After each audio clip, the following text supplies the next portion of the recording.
Hey there, focus learners, and welcome to this explainer. Today, we're unpacking the true history of the NBA. But listen, we aren't just going to sit here and look at dry statistics or count championship banners. No, we are looking at the history of this league as an epic saga, one that is driven entirely by conflict. Because the ultimate truth about any field, and basketball is absolutely no exception, is that conflict breeds innovation. While championships are remembered, and sure, dynasties are celebrated, Rivalries are immortal. They are the undeniable forces that compel evolution, taking the game of basketball and turning it into history. Which brings us to a pretty dramatic question. Can greatness exist without an enemy? Seriously, think about it for a second. Legends like Michael Jordan, LeBron James, Magic Johnson, they didn't just build the league in a vacuum. They didn't achieve absolute basketball immortality just by being exceptionally talented. They needed villains. They needed massive, seemingly insurmountable obstacles to force them to adapt and to forge their ultimate legacies. Because without a fierce challenger pushing back, greatness simply cannot truly be measured. Section 1. Building the NBA Foundation.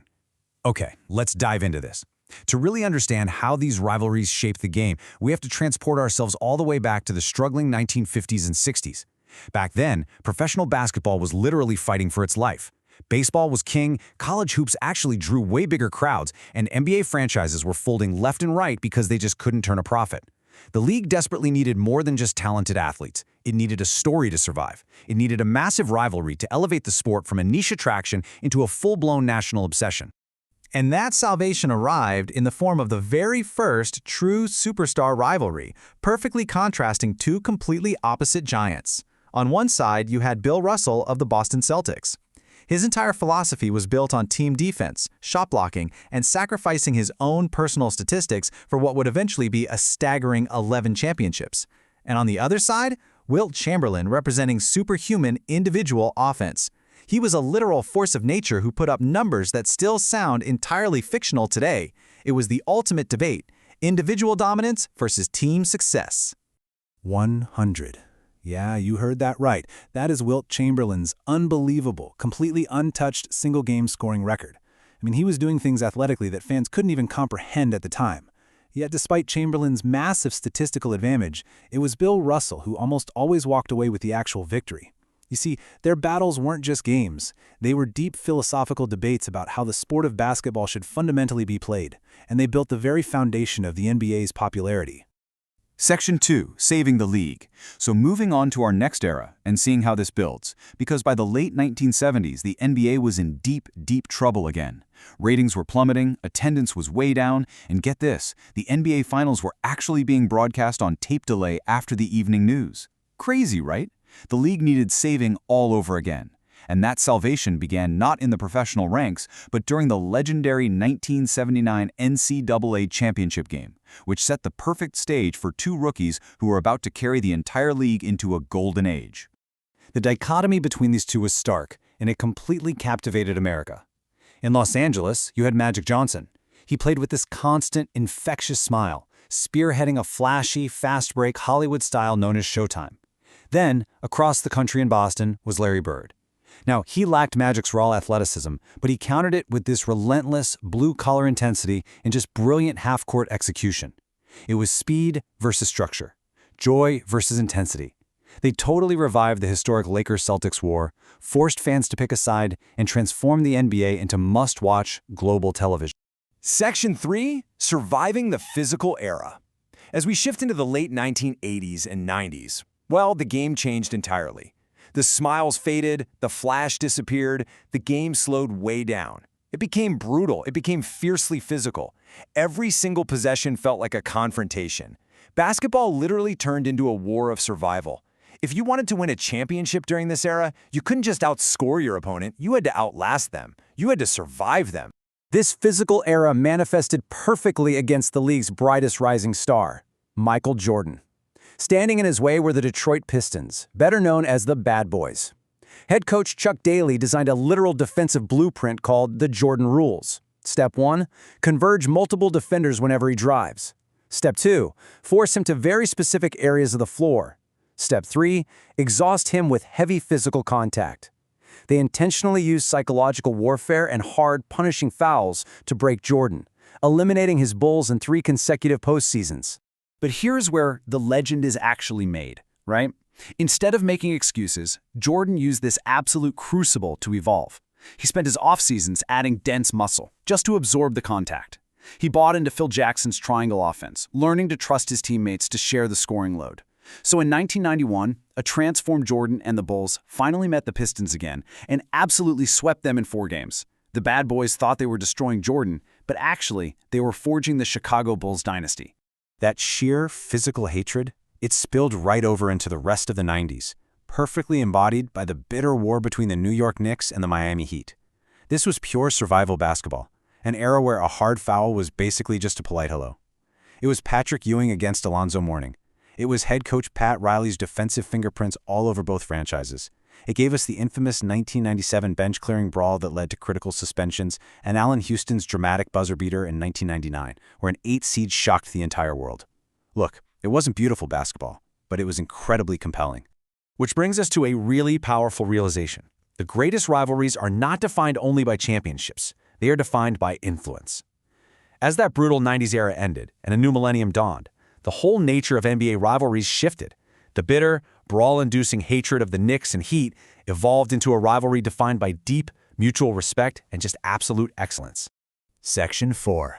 Battle for the West. For over a decade, the Western Conference was basically a 2-team powerhouse. It belonged to the Los Angeles Lakers and the San Antonio Spurs. And right at the absolute center of this era were 2 legendary titans who honestly couldn't have approached the game of basketball any more differently: Kobe Bryant and Tim Duncan. And this brilliantly illustrates the contrast. Their approaches couldn't have been more different. Kobe Bryant thrived on emotion and the spotlight. He was this artistic, relentless scorer, always pushing his own individual limits out in Hollywood. Tim Duncan, complete opposite. He operated with total control, relying on quiet, bank shot consistency and organizational perfection in San Antonio. Kobe asked how great one person could become. Duncan asked how great a team could become. They pushed each other for years, defining a generation of basketball without ever needing to say a single negative word about the other. Section 5. The Crucible of Greatness. Now, while the West was locked in this battle of respect, an entirely different kind of crucible was forming over in the East. A young phenom named LeBron James was carrying the Cleveland Cavaliers, trying his best to live up to impossible expectations. But to reach the mountaintop, he first had to face the ultimate roadblock, a team that was experienced, disciplined, and utterly unbreakable: the Boston Celtics' modern Big Three. Boston taught LeBron some truly harsh but completely necessary lessons. Defeats to Paul Pierce, Kevin Garnett, and Ray Allen showed him that raw talent just wasn't enough against defensive toughness and elite experience. Those painful losses directly led to LeBron's highly controversial decision to move to Miami to find a championship environment. And this all culminated in the 2012 Eastern Conference Finals. Facing elimination in Game 6, LeBron delivered an iconic, cold-blooded 45-point performance that finally broke the Celtics. Boston quite literally forced LeBron to evolve from a superstar into a true champion. Section 6. The Modern Basketball Revolution. Having finally conquered his demons, LeBron James became the unquestioned king of the league. But as we entered the 2010s, his traditional, overpowering dominance met an opponent that didn't just challenge him. They completely revolutionized the geometry of the basketball court itself. The modern basketball revolution had arrived, setting the stage for one of the most impactful rivalries in sports history.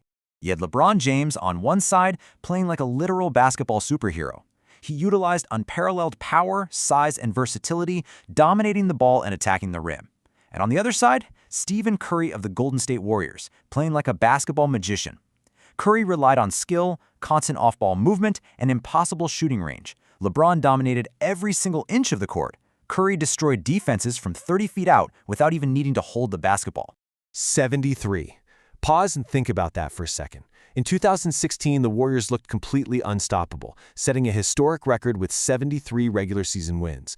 They took a commanding 3-1 lead in the NBA Finals.